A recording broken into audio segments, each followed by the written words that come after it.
Hello বন্ধুরা, তো দেখো এটা হচ্ছে সংক্রান্তির আগের দিন আমাদের কত বাজার করা হয়েছে। যেহেতু সংক্রান্তির দিন আমাদের পাচন করা হবে, তার জন্য পুঁই শাক, ধনেপাতা, পটল, মিষ্টি কুমড়া, তারপরে অনেক সবজি, গাজর, ভোল, করলা, ফুলকপি, কাঁচা আম, ঝিঙ্গে, অনেক কিছু বাজার করা হয়েছে। এই সব কিছু সবজি দিয়ে কালকে পাচন করা হবে, তার জন্য তো এই দেখো অনেক সবজি, বরবটি, অনেক কিছু, আর পাট শাকও আছে। তো এই সব কিছু দিয়ে রান্না হবে কালকে। আর এটা কি বলো তো, এটা হচ্ছে শিমের বিচি, এটাও আমাদের পাচনে দেওয়া হয়।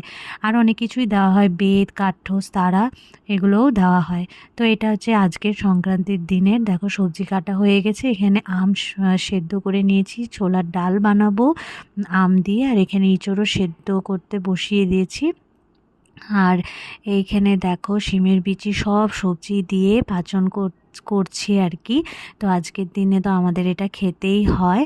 আর এখানে সব রকমের সবজি দেওয়া হয়, আর ইঁচড়ও দিব। এঁচড় সেদ্ধ করে রেখা হয়েছে লবণ হলুদ দিয়ে। আর এদিকে দেখো আমার আম ডালও হয়ে গেছে, ছোলার ডাল দিয়ে আম দিয়ে করেছি। তো এই দেখো এখন আমি এঁচড়ও দিয়ে দিয়েছি। তো এঁচোড়টা আগের থেকে সেদ্ধ করে নিয়েছিলাম। এদিকে করলা ভাজাও হচ্ছে। তো আমাদের টক ডাল আর তিতা মানে করলা ভাজা খাওয়া হয়। তো দেখো গরমা গরম পাচন রেডি। আর এখন সাজিয়ে গুজিয়ে খেতেও বসে গেছি। আর খাওয়া দাওয়া করার পর মিস্টার গাঙ্গুলির সাথে এখন যাচ্ছি চড়ক পুজো দেখতে। তো আমাদের এখানে অনেক জায়গায় চড়ক পুজো হয়। তো এটা এসেছি আমি কালীবাড়িতে, আমাদের এখানে কালীবাড়িতে চড়ক পূজা। তো এখান থেকে আরেক জায়গায় যাব দেখতে। তো এখানে আগে একটু নমস্কার করে নিই। আর এবার তোমাদেরকে দেখাই কালীবাড়ির মা, কালী মাকে। তো যেহেতু এখন সন্ধ্যা হয়নি, তাই মন্দিরের দরজা বন্ধ আছে, তো বাইরের থেকেই দেখাচ্ছি।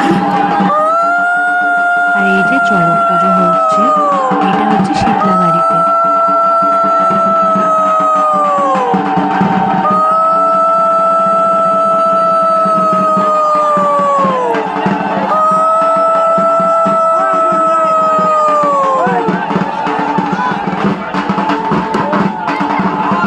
তো শীতলা বাড়িতে চড়ক পূজা দেখার পর আমরা দুজন এসেছি এখন একটু বিশাল মেঘা মার্টে।